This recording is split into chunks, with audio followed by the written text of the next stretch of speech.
Salut à tous, j'espère que vous allez bien, c'est Romain et on se retrouve aujourd'hui 15 jours après pour débriefer bien évidemment à chaud le retour des Parisiens au Parc des Princes en feu, c'est le cas de le dire au sens figuré et au sens propre bien évidemment, victoire 3-1, un match avec son lot de folie, de surprise, de talent évidemment, Lionel Messi, d'incompréhension, Keylor Navas, et de chance, Mauricio Pochettino bien évidemment, avec un 11 de départ quand même qui avait de la gueule, très très bon, beaucoup de talent individuel, les retours de Verratti, de Neymar pour qui on pouvait s'inquiéter, Lionel Messi, Paredes aussi, on va en parler quand même de Paredes et son apport à la relance en première rampe de lancement, et une première mi-temps globalement très très intéressante dans l'utilisation du ballon, dans les dédoublements, la fluidité des circuits de balle bien évidemment, et puis devant dans la construction, les trois qui étaient assez proches, et il n'y a plus de secret, plus ils sont proches, plus ils sont bons. Alors, commençons par ce 11, c'était la défense centrale, la charnière plus précisément,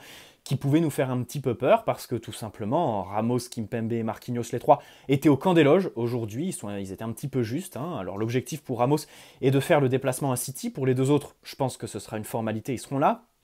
Et au milieu de terrain, retour de Paredes, ça faisait un bail, on va quand même s'arrêter sur lui. Verratti, voilà, qui du coup jouait un cran au-dessus avec le brassard, on va noter ça aussi. Et puis Idrissa Gueye, qui ce soir, bon, des trois, a été celui qui a été, on va dire, le moins en vue, même si son activité et aussi quand même sa présence avec le ballon, quand Lionel Messi avait le ballon un cran plus bas et qu'il fallait aller chercher entre les lignes, il était assez disponible. Évidemment, Achraf Hakimi sur le côté droit, Juan Bernat, et donc un début de match en fanfare, tout simplement, avec ce but de Kylian Mbappé. Pas le plus beau, pas le plus esthétique, pas le plus difficile aussi pour lui, même si voilà, c'est un vrai but de numéro 9 qui fait plaisir, il n'est pas hors jeu, 1-0, la soirée démarrait parfaitement bien évidemment, sur cette frappe, tiens, de Leandro Paredes, voilà, qui s'est montré à son avantage, et puis une petite série de dribbles de Neymar qui était vraiment en jambes ce soir. Ça fait plaisir parce qu'après son match contre Bordeaux, l'enjeu était qu'il ne perde pas tout simplement cette forme qu'il a eue voilà, sur les matchs contre Lille, Leipzig et puis Bordeaux. Eh bien, ce soir, il nous a montré qu'il n'a rien perdu. Son coup de rein est bien de retour. On espère évidemment concrétiser tout ça contre Manchester City cette semaine. Et Lionel Messi à droite. Alors, au début du match, j'en avais un petit peu après Pochettino de voir Messi autant à droite. Et puis, très rapidement, il est revenu dans l'axe, entre les lignes, pour échanger les 1-2, bien évidemment, avec un Kylian Mbappé qui décrochait aussi pas mal. Entre les lignes, j'ai bien aimé quand même voilà, cette volonté du PSG de casser les lignes pour se retrouver dans des situations de supériorité numérique. Ça a bien fonctionné, volonté de jouer vite aussi, du côté de Neymar, du côté de Lionel Messi. On fluidifiait le jeu. Ça, de toute façon, c'est une partie intégrante du nouveau jeu de Lionel Messi. Pas trop la garder. Il sait aussi que de toute façon, la Ligue 1, c'est pas la Liga. Voilà, c'est beaucoup plus rugueux, on va dire, voilà, à l'épaule contre épaule. Et Neymar aussi, c'était plutôt fluide, j'ai apprécié ça. Leandro Paredes, au niveau des relances, venir s'intercaler entre les deux centraux, ça c'est quelque chose qui est quand même très intéressant, que personne d'autre fait. Bon, Danilo le fait, mais le problème c'est qu'il n'a pas du tout les capacités techniques, mais aussi la vista de Leandro Paredes. On n'oublie pas que le foot se joue aussi dans la tête. Donc Leandro Paredes qui vient attirer, ça c'est pas mal contre un bloc bas, je trouve que c'est très intéressant, très intelligent de venir voilà, relancer à 3 pour attirer un joueur de plus et donc eh bien, une fois que tu as réussi à jouer dans leur dos, avoir une équipe nantaise qui est un petit peu plus écartée avec un petit peu plus d'air et puis de vision bien évidemment, d'espace pour nos joueurs devant. Ça, c'est un bon point pour Leandro Paredes, tout comme sa précision technique dans ses passes, bien évidemment. Alors, c'est vrai que parfois, ça peut paraître un petit peu monotone parce que c'est souvent vertical, des transversales. Même si ce soir, il n'en a pas fait beaucoup, c'est un peu toujours les mêmes gestes. C'est la passe. Voilà, Verratti est par exemple dans cette position beaucoup plus diversifiée. C'est ce qui fait que je le préférerais à Paredes dans cette position de sentinelle. Mais ce soir, Paredes a fait son match, Verratti aussi, un cran plus haut, mais j'ai quand même vu sur certaines phases de jeu quand même que Verratti, j'ai l'impression qu'il est beaucoup plus à l'aise et beaucoup plus utile à l'équipe, même si bien évidemment en tant que relayeur ce soir, c'est Verratti, il est capital, on est dépendant de lui, je trouve qu'il est encore plus important en sentinelle. Voilà, ce soir, évidemment, qui dit Verratti plus haut, dit Verratti amené un petit peu voilà, à jouer sur ses défauts, c'est-à-dire les dernières passes dans le dernier tiers du terrain, alors que plus bas, il est bien évidemment plus providentiel, je trouve, pour le club. Donc ça, c'est un point que je voulais souligner. L'entente Messi-Achraf Hakimi, pareil, je voulais m'arrêter là-dessus parce que ils s'entendent pas très bien, hein. Est-ce que c'est Lionel Messi qui mériterait quand même un petit travail avec Achraf Hakimi à l'entraînement? Est-ce que c'est Achraf Hakimi qui ne comprend pas trop Lionel Messi? La réalité, c'est que bon, on a quand même un joueur de 34 ans qui est capable de servir n'importe comment, n'importe quand, et un joueur beaucoup plus jeune, beaucoup plus explosif, qui pourrait apporter de la largeur, et la réalité, c'est qu'on ne l'utilise pas assez. Voilà, je pense que là, la faute est à mettre sur Lionel Messi. Donc ça, c'est un petit point qu'on dirait négatif, entre guillemets.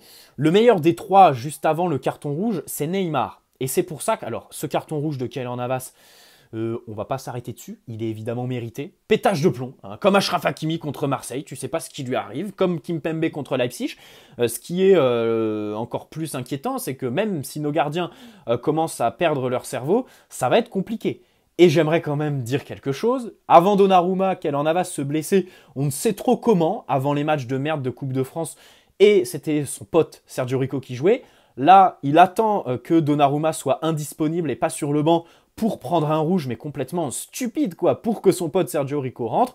Je trouve que tout ça est un petit peu suspect, évidemment sur le ton de la rigolade, second degré, quoique, je pense quand même que s'il y en a qui veulent y croire, bah c'est quand même plausible, hein. Le PSG est un club très surprenant, où il y a des phénomènes qui sont absolument inexplicables.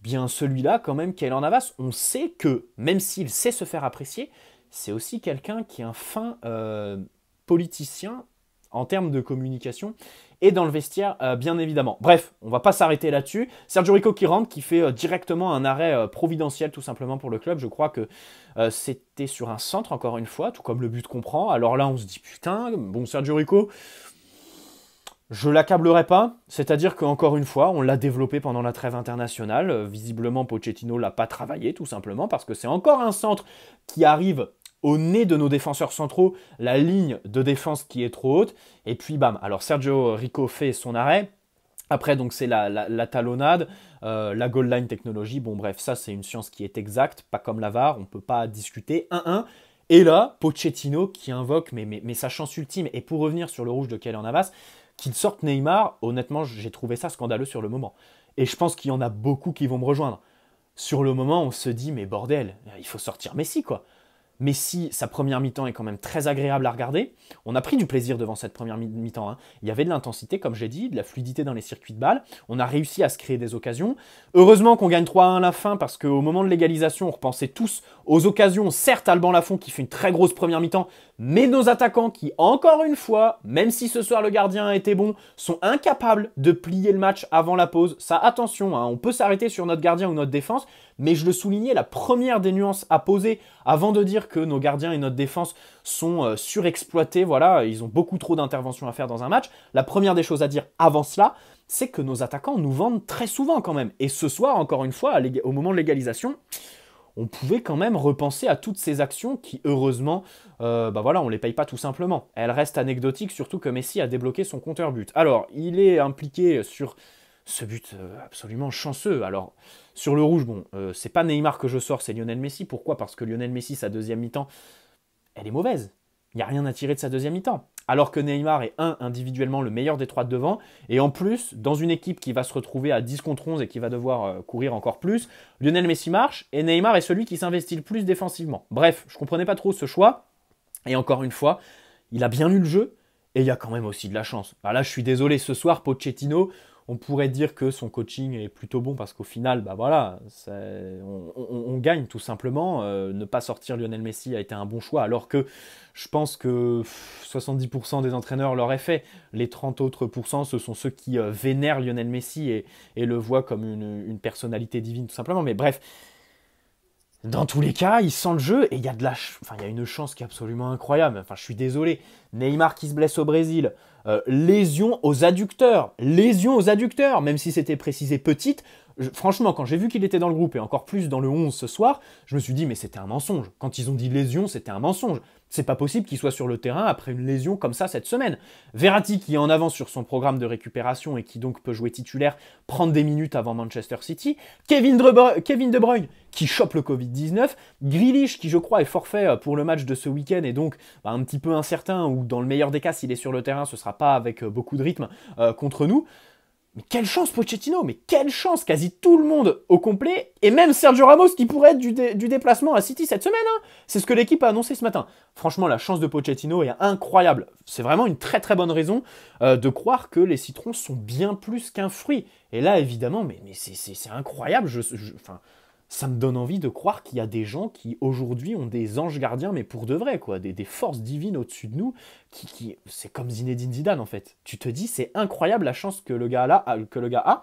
Et bien évidemment, bon, il y a les Nantais, bien sûr, le contre son camp qui nous aide bien, et le but de Lionel Messi, il a banalisé ce genre de but. C'est incroyable parce que le mec te fait une seconde mi-temps qui est relativement mauvaise, mais dans tout ça, il te plie le match, 3-1, et en plus, il met un but qui va faire le tour des réseaux sociaux. C'est tout ce que le club demande, qui va participer évidemment au rayonnement du club. Incroyable. Et puis, cet enroulé, premier poteau, qu'il a absolument banalisé. But extraordinaire, célébration mesurée face à un Parc des Princes. Et oui, je les ai oubliés, les supporters.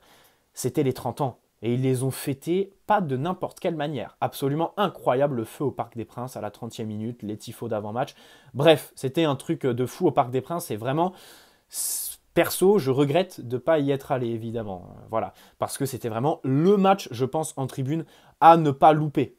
À part, évidemment, les matchs de Ligue des Champions, les grosses affiches. Bref, je pense avoir tout dit. Le match de Neymar a été bon. Mbappé qui, encore une fois, soigne ses stats, même si sur le reste du match, il n'y a pas vraiment grand-chose à tirer. Lionel Messi, en première mi-temps, fait de bons échanges. Très bien, par contre, en seconde mi-temps, heureusement qu'il marque. Sinon, dans le débrief, j'étais prêt à lui tomber dessus. Paredes, le bon match, comme j'ai dit. La charnière centrale pouvait faire peur sur le papier. Mais au final, je trouve qu'ils ont bien tenu derrière. Que ce soit Abdou Diallo ou Thilo Kehrer, j'ai trouvé qu'ils étaient plutôt bons à leur poste de prédilection, à savoir la défense centrale bien évidemment. Et puis Keylor Navas, bon, qui pète les plombs. Keylor Navas qui pète les plombs, là c'est quand même un petit peu bizarre, parce que vraiment sur l'action, alors je crois que c'est sur Blas, enfin, aucune retenue quoi. Le rouge est absolument mérité complètement, incontestable bien sûr. Et il nous met dans la merde tout simplement avec cette égalisation. Mais bon, on va dire que, vu le nombre de fois où il nous a sauvé la peau, on va pas lui en vouloir. Mais attention, hein, là, il n'est pas tout seul. C'est pas Sergio Rico qui est derrière. C'est Donnarumma. La gastro-entérite, elle dure 2-3 jours. Hein. Pour City, il sera prêt. Bref, j'espère avoir tout dit. Ouais, bonne soirée à la Team Notif, bien évidemment. N'hésitez pas à poser un petit like si cette vidéo vous a plu. Vous abonner si ce n'est pas déjà fait. Merci au PSG quand même. On gagne 3-1. C'est vrai que encore une fois, ce match a eu son lot de surprises, mais en première mi-temps, on a pris du plaisir. Il y avait de l'intensité, un pressing aussi qui a été imprimé de la part de nos attaquants, bien suivi par nos milieux de terrain et parfois aussi de nos latéraux pour récupérer le ballon haut. J'ai bien aimé, beaucoup d'occasions, les centres en retrait, un bon circuit. Bernat, son retour est quand même bon. Je trouve que ce soir, alors c'est fou parce que Bernat est vraiment quelqu'un privilégié par les individualités. Neymar l'adore et ce soir, Lionel Messi a beaucoup aimé échanger avec lui. Bernat, c'est vraiment un joueur qui sait se faire apprécier techniquement. Il n'y a pas de secret en fait. Hein. Il n'y a pas de secret. Hein. Les Danilo et tout ça, s'ils ne sont pas vraiment bien intégrés dans l'équipe, il n'y a pas de secret. Tu fous quelqu'un qui joue au ballon et c'est terminé quoi. Le collectif il est là en fait. Tu peux pas créer de collectif autour de complémentarité et je mets un mec qui joue pas au ballon mais qui arrive à bien compléter dans les airs et à côté un mec qui est créatif. Non non. S'ils jouent tous au ballon, croyez-moi que là, il y aurait du collectif dans ce PSG-là, parce qu'ils s'attiraient mutuellement. Les grands joueurs s'attirent entre eux, bien évidemment. Juan Bernat dans les échanges, dans les petits espaces, et puis pour les centres en retrait. Ce soir, à la baguette, bien évidemment. Allez, merci Messi pour son premier but en Ligue 1. C'est à signaler aussi. J'espère qu'il sera plus que symbolique, plus qu'anecdotique, dans le sens où qu'il lance sa saison, tout simplement. Allez, très bonne soirée à tous. J'espère que ce débrief vous aura plu. On se dit à après-demain pour la vidéo avant-match Manchester City PSG cette semaine, le retour de la Champions League. Le PSG qui a bien préparé ce match. Allez, très bonne soirée à tous. Bon dimanche à ceux qui regarderont ce débrief demain. Ciao.